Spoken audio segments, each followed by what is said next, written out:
Do you let yourself dream? Because lately, I don't know about you, this week I've had such vivid dreams. And I don't know what it is. Was it because we just had a strawberry full moon? Is it other things that are happening astrologically? Let me know. I also feel like I usually have vivid dreams.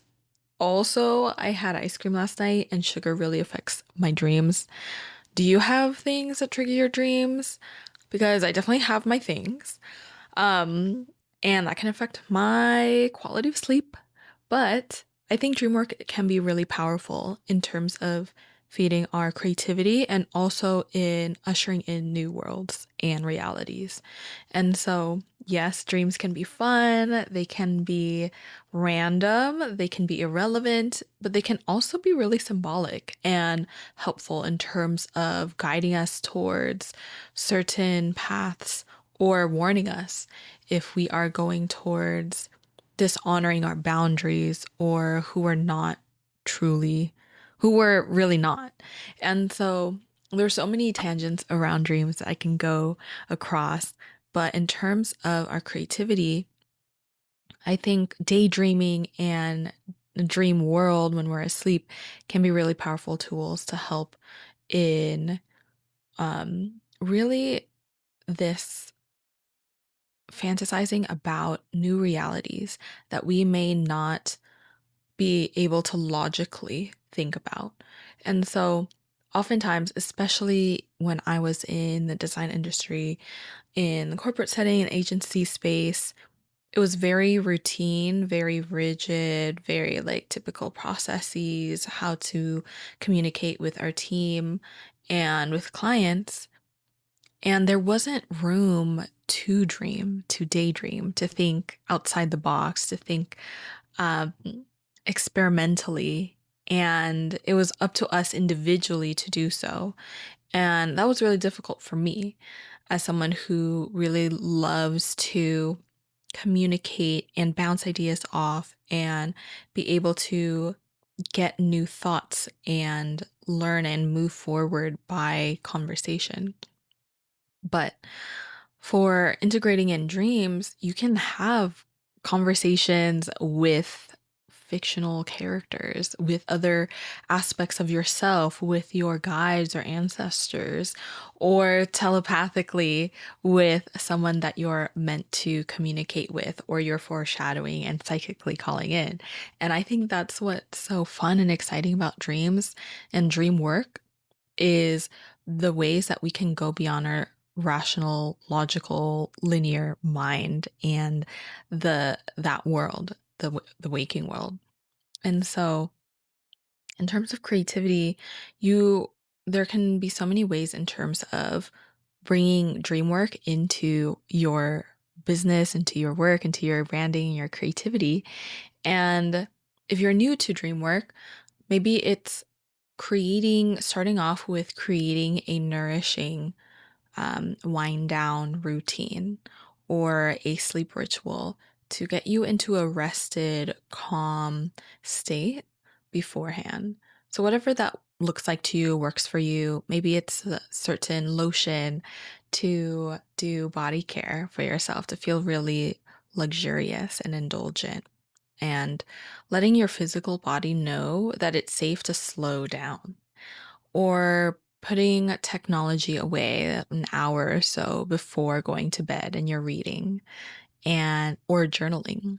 Or maybe you're writing intentions or gratitudes or putting that under your pillow or you have a prayer or do altar work to connect with certain ancestors or guides, and you have a certain intention before going to bed and calling in, your healed and well and elevated ancestors and guides to connect with you and um, to ask for support for whatever challenge or questions you have on your heart in that moment. And you'd be surprised on what kind of dreams that come through. And it often isn't a direct solution or answer. And it takes practice to um, to decode your dreams, at least for me and folks that I've connected with when I was doing dream work, that oftentimes dreams come through symbolically. And when you record your dreams, you get more information about what reoccurring themes or patterns come through, or some ways where some people that repeatedly show up, or even like how you might feel when you wake up could be so visceral. So that's another thing that I would definitely recommend, is that when you wake up, and even if it's like fading away, to record your dreams as soon as you wake up, before you go into social media, check your phone, anything. And the more that you do this, the more um you refine your dream recall. The stronger, the more vivid that you can recall your dreams, the more that you practice jotting them down. And over time, I've been able to see some really powerful themes come up over my life, for personal and for career. So that can be incredible and insightful to see what your subconscious is working through. And that can help you in your waking life in terms of what are the blocks, or what are the themes, or what are the messages that are wanting to be faced, to be discussed, to be worked through. Otherwise, it'll just stay in your subconscious and you'll continue facing that block, and you won't be able to jump over that hurdle because of the things that you're not maybe allowing yourself to articulate or face, or you're procrastinating on, and so on. And so, those are some things that are coming through in terms of supporting you in working with your dreams, especially if you're new to dream recall and in dream work. And what can be also really amazing is to find a community or support system, or to talk it through with someone, whether it's your therapist, your energy healer, your friend, your partner, so on, and be able to just talk it outside of yourself as well. Because sometimes having an external support to reflect back, maybe what you may not be able to decode yourself because you're so deep in it, can provide a new perspective or shine a new light on what your dreams are showing you.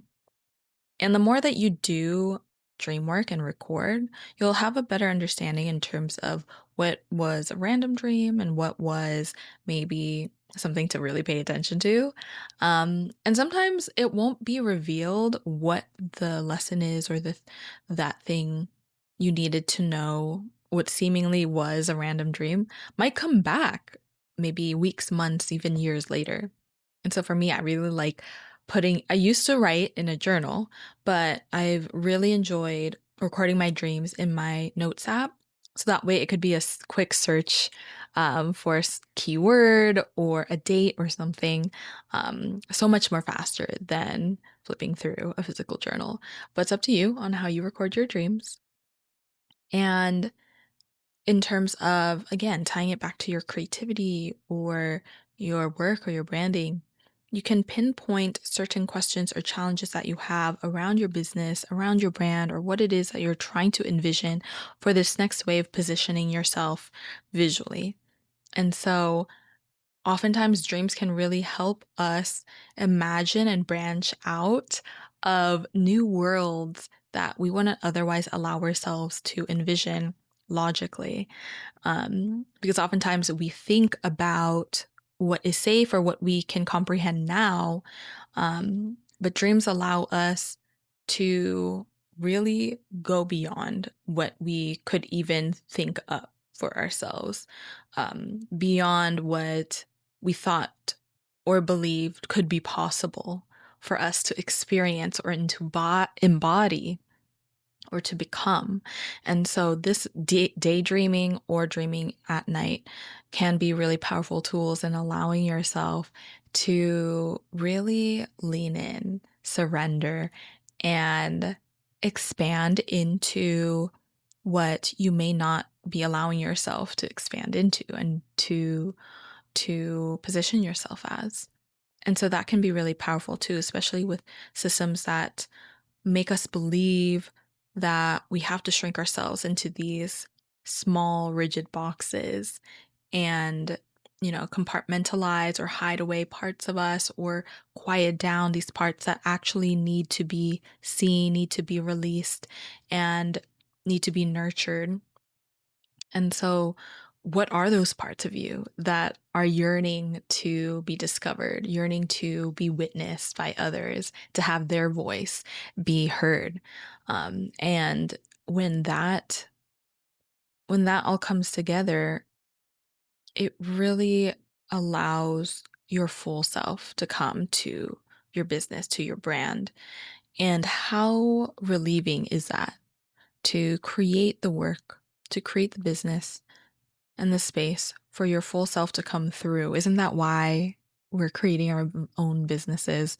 To leave old paradigms, old systems that are so rigid, made up, and are really just cookie cutter, mass produced kind of systems, whereas we are creating our own spaces of work so that we can shape new realities, not just for us, but for the collective, for the communities that we are serving, supporting, and the social causes that we care so much about.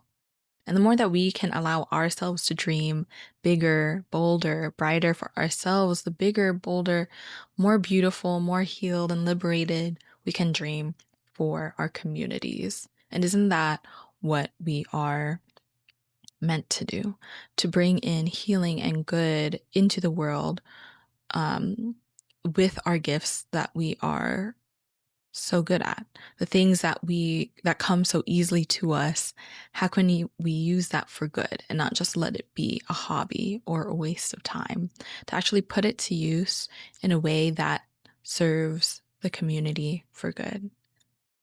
And it can be difficult, and it can be a journey of uncertainty or fear and or the unknown.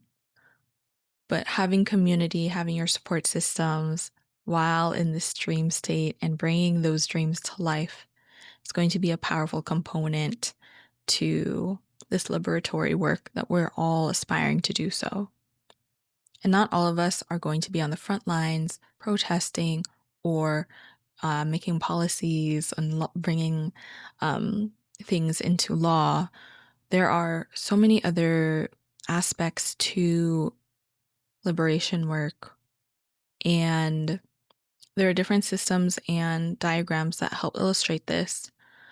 But roles like the artists, the poet, the healers, the writers, the designers, the this that space, something that I'm continuously diving deeper into, embracing and learning how to go all in. Like, if that's the space where I feel that I can contribute the most, then let me go all in and see where I can support. And let me not box myself in and allow myself to dream bigger so that that serves the whole collective. Because who does it serve to repress our dreams, to box ourselves in to these rigid structures? Serves no one except the oppressive systems that are keeping us small. So keep that in mind, and I hope you dream big every day.